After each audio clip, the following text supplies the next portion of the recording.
SCP-8999는 스웨덴 칼마르의 오비 교회 아래에 커다란 지하 동굴에 서식하는 여러 독립체를 가리킵니다.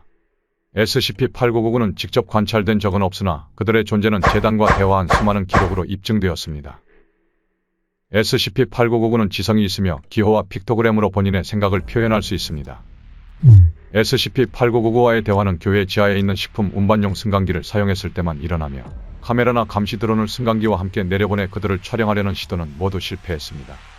독립체들과 소통한 결과로 미루어 보아 이들은 다른 이의 눈에 띄지 않기를 바라며 카메라의 존재를 인지하는 것 같습니다. SCP-8999는 모종의 방법으로 주변 지역 지진 활동을 일정 부분 조종할 수 있고 최대 리히터 규모 7.0의 진동을 발생시킨 적이 있습니다. 이러한 사건은 SCP-8999가 재단과의 소통에 불만족스러워할 때만 발생했습니다. 브록 8999-01 발견. SCP-8999를 최초로 발견한 자는 오비 교회의 주임 신부인 자카리아스 웨베리 신부였습니다. 그의 회고록에 따르면 독립체들과 대화를 시작한 경위는 교회 지하의 지진 때문에 벌어진 단층선에서 새어나오는 소리를 발견하면서였습니다. 웨베리는 지하에 갇힌 사람들이 소리를 내는 것이라 믿고 도르래로 음식과 물자를 내려보내기 시작했습니다. 독립체들은 기꺼이 음식물을 받았으나 먹을 수 없는 물건은 모두 땅 위로 돌려보냈다고 합니다. 시간이 흐르며 웨베리는 종이와 펜으로 독립체들과 대화하기 시작했고 그들이 인간이 아니라는 점을 깨닫고 그들을 트롤이라 지칭했습니다.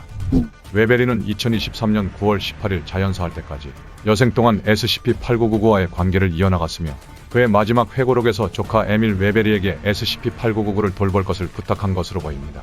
웨베리가 사망한 후 며칠 내에 칼마르에서 극심한 지진 활동이 장기간 이어졌습니다.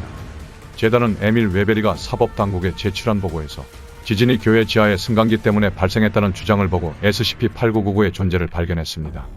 다음은 재단이 에밀에게 실시한 면담 내용입니다. 삼촌은 신부님이셨으니까 거금을 물려받거나 하는 일은 기대한 적 없죠. 근데 삼촌의 트롤들을 물려받았군요. 삼촌은 트롤들이 좋아하는 음식을 기록한 요리책이 있다고 했지만 그 요리책 아무리 찾아보려 해도 안 보인다고요. 아니, 쟤네가 뭘 먹는지 제가 왜 알아야 하는 거죠? 그래서 트롤들에게 뭘 먹였죠? 케밥, 피자 조금이랑 증류주 살짝이랑 뭐 그런 거요. 이걸 올려보내더라고요. 그때 쟤네가 뭔가 이상하다고 깨달은 것 같네요. 바로 직후에 지진이 일어났거든요. 이후 에밀 웨베리는 기억서가 처리됐으며 재단은 은폐 작전을 벌인 후 오비 교회를 인수해 SCP-8999와 대화를 시작했습니다. 자세한 대화 기록은 브록 8999-02를 참조해 주십시오. 브록 8992-02 대화 기록. 재단은 2023년 9월 24일 종이에 그림과 기호를 그린 후 승강기로 내려보내 SCP-8999와 대화를 시도했습니다.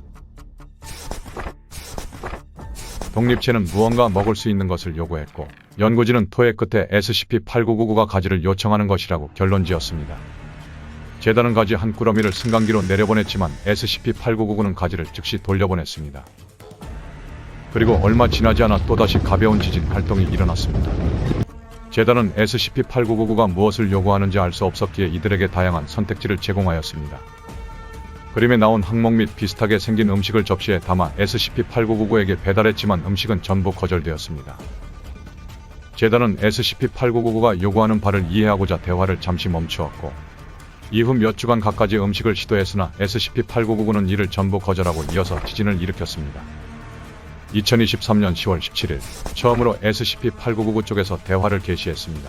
SCP-8999는 계속해서 음식을 요구했고 각종 음식과 물건의 이미지를 담은 상자를 제공하여 그 중에서 선택하도록 유도했지만 SCP-8999는 소통 없이 이미지를 돌려보냈습니다. 이후 SCP-8999와의 대화는 무기한 연기되었으나 독립체들은 답변이 없어도 계속 말을 걸어왔습니다. 같은 내용으로 반복된 통신은 무려 553건에 달합니다. SCP-8999 선임 연구원 페렐리 박사가 승강기를 타고 내려가 직접 SCP-8999의 소통 능력을 향상해주겠다고 자원했습니다. 지진 활동 은폐로 재단 재정에 상당한 부담이 갔고 SCP-8999가 원하는 바를 밝히는데 진척이 없었기에 실험위원회는 그의 요청을 승인했습니다.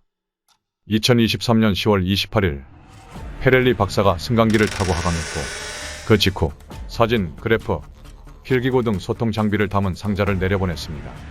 페렐리 박사가 내려가고 얼마 지나지 않아 통신이 끊겼습니다. SCP-8999와의 모든 대화는 3일 동안 멈추었고 2023년 10월 31일 SCP-8999가 대화를 재개했습니다.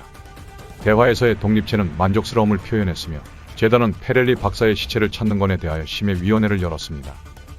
특수 격리 절차. 오비 교회는 SCP 재단이 구매한 후 폐쇄 처리되었으며 독립체와 대화하려면 항상 연구진에게 미리 허가를 받아야 합니다. SCP-8999한테서 수신한 대화 기록은 스캔한 후 보관하도록 하며 독립체에 의해 발생하는 지진 현상은 표준 재단 은폐 규약으로 처리합니다. SCP-8999의 격리 등급은 유클리드로 지정됐습니다.